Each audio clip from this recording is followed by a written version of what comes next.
Here is a complete overview of the front split that's going to give you everything that you need to start training the front split effectively. So I'm actually going to break this down by reverse engineering the cues that you want to be thinking about and considering when doing your front split work, so that we can use inverted thinking to learn what to do by learning what not to do. So I'm going to be breaking down the common mistakes one by one, and then following that up with what you want to be doing instead in each factor, so that you can get a better understanding of what cues you want to be thinking about and how we want to actually be executing our front splits work. The first common mistake that I want to talk about is not using support properly or effectively. So using supports in the position is a very important method and can be very effective when done correctly, but I do usually see a lot of mistakes around this. So there's two main methods of using support in the front split position, and the first that I want to talk about is leg support. So this is where we get in our split position and we have some sort of support underneath our legs, so like a yoga block, for example. And what this does is support some of the load of our body weight and take it off of the stretch, and it also helps to act as a barrier to prevent us from going any deeper. So it allows us to really be present, settle into the position, stay nice and passive with our muscles so that we can relax the muscles as much as possible and really just facilitate greater relaxation in the position. So one of the first common mistakes about using leg support that I want to go over is the placement of it. So ideally we want that support underneath our hips, like more towards the glute on the front leg. And a lot of people, what they'll do is put it way far forwards, and it causes the knee to bend, and we lose that tension through the back of the knee where the hamstrings tie into the calves. And in order to make some real substantial progress in this position, we need to build more conditioning in that straight leg, fully lengthened position in the front leg. All right, so we don't want to be placing that support in a position that is gonna force your knee to bend like this. And even if you're at a very regressed level and you can't find something that fits underneath the hip, we can place it underneath the calf like this to put you in a little bit more of a supported position, but allow you to keep that front leg nice and straight. Another common mistake that I see regarding the leg support is just simply relying on it a little too much. So as I said earlier, it's really good for allowing us to stay passive during the initial stages of the position where we're just settling in and looking to ease our way into a deeper position. But once we get into the contract relax cycles and we're really looking to push those end ranges, we want to avoid the leg support as much as possible. And the reason being is because it can act as a physical barrier to prevent us from actually moving deeper and taking advantage of the space that we're creating with the contractions. And I'll go over the contraction techniques a little later on in this video, but we don't want to be getting too complacent in the position, and having support under your front leg makes it very easy to get complacent and prevent us from really working at the high intensity that we're looking to progress into towards the end of the set. So as soon as we start to remove that barrier underneath, we then can gain access to greater position. It sounds very simple, but it actually makes a big difference and is a big constraint for a lot of people that start using that leg support and don't realize that it's actually preventing them from making more progress. Now, the other method of support we have in this position is hand support, like you see me using here. And this is, in my opinion, the most effective method of supporting yourself in this position, because it allows you much more control over the amount of your body weight that you're applying to the stretch, simply by adjusting the pressure that you're pushing your hands into that support, and you can allow it to match your range of motion much more effectively based on where you're at. Now, the most common mistake I see with the hand support is simply just having it too low.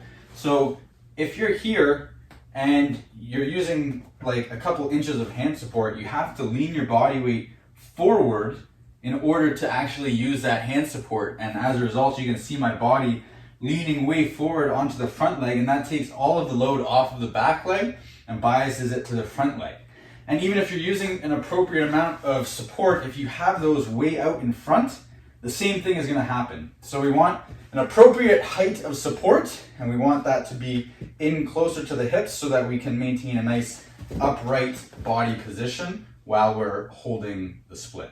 Now, the next common mistake that I want to break down for you is simply rushing too far into the position too fast. I see this all the time, and this tip is applicable to all stretches that you're doing, but is a lot more apparent in extreme end range positions like the splits, for example.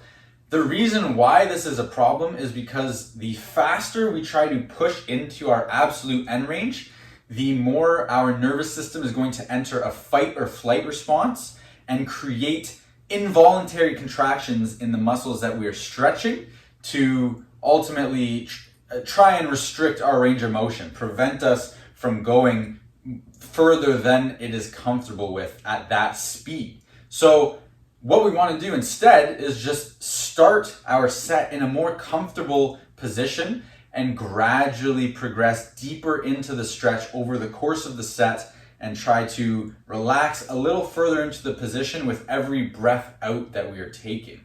So we want to stay passive in the muscles and keep them completely relaxed while we settle into the stretch before we get into our contraction techniques.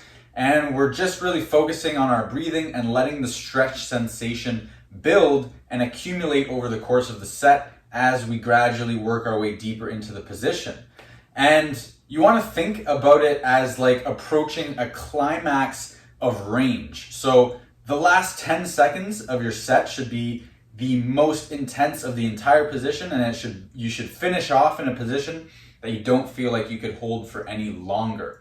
Whereas a lot of people go to that position like right off the bat, and then they have to back off, and then their body's immediately apprehensive of going any further because of that initial start to the position. So start comfortable and light and gradually work your way into the position. It should be a progression to that maximum end range in the last 10 seconds of the set.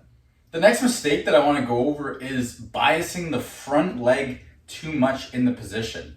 This is a really common one, and something that's important to consider is that the front split is just as much about the hip flexors on the back leg as it is the hamstrings on the front leg. And a lot of people only just focus on that front leg and they're hyper focused on the hamstring stretch. And as a result, what you'll see a lot of people doing is leaning their body forwards in this position. And what this does is takes the load away from the back leg, the load of our body weight, and it places excessive load on that hamstring. So usually we'll be compensating for a lack of range of motion or conditioning in the hamstring, or the hip flexor rather, and then placing it on the hamstring of the front leg. And this can be a big hindrance to your progress, and it can also lead to some issues in the hamstring by placing that excessive load on it. So what we're going to want to do to make sure we're not doing this is something I alluded to earlier. Make sure that we're keeping our body nice and upright, keeping our weight evenly distributed between the front leg and the back leg. And when you're making some progressions to your position, so let's say you're doing your contract relax, you feel that you're creating more space and you want to progress the position further, rather than sliding the front leg forwards, think about sliding the back leg backwards to progress the position and keeping that front leg where it is. So two final things I want to cover quickly before I get into the contraction techniques are not so much mistakes, but just friendly tips for you to use. So first of all, we want to make sure that we're working on a position that promotes sliding and has minimal friction. So you can see here I've got sliders that help promote that sliding. And what that does is just make it easier to progress into deeper range because there's less friction that you have to overcome to expand your range of motion. The final tip I want to give you is just to really focus on your breathing.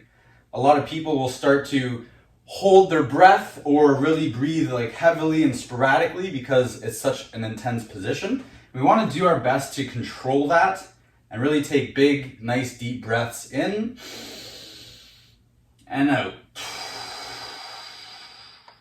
And more specifically, focus on the exhalations. And what that's going to do is help to calm your nervous system down and pull you out of that fight or flight response. Because if you were in any real immediate danger, you would not be able to calm your breath.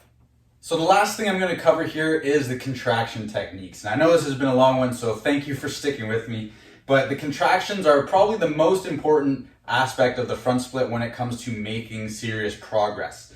So there's two methods of contractions that we can use. We can use an antagonist contraction, which is going to be flexing and contracting the hamstrings on the front leg and the hip flexors on the back leg. How we're going to want to do that is to think about pressing your front heel and pressing your back toes into the ground and creating a contraction in those muscles.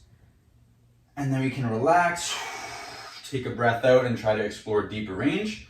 And the other contraction that we can perform from this position is the opposite of that. So it's the agonist contraction, which would be contracting the quads and hip flexors on the front leg and the glutes and hamstring on the back leg. And to do that, you're just going to want to simply think about lifting your feet off the floor and creating a nice contraction in those muscles. And then again, take a nice big breath out, relax after that contraction, and explore some deeper range.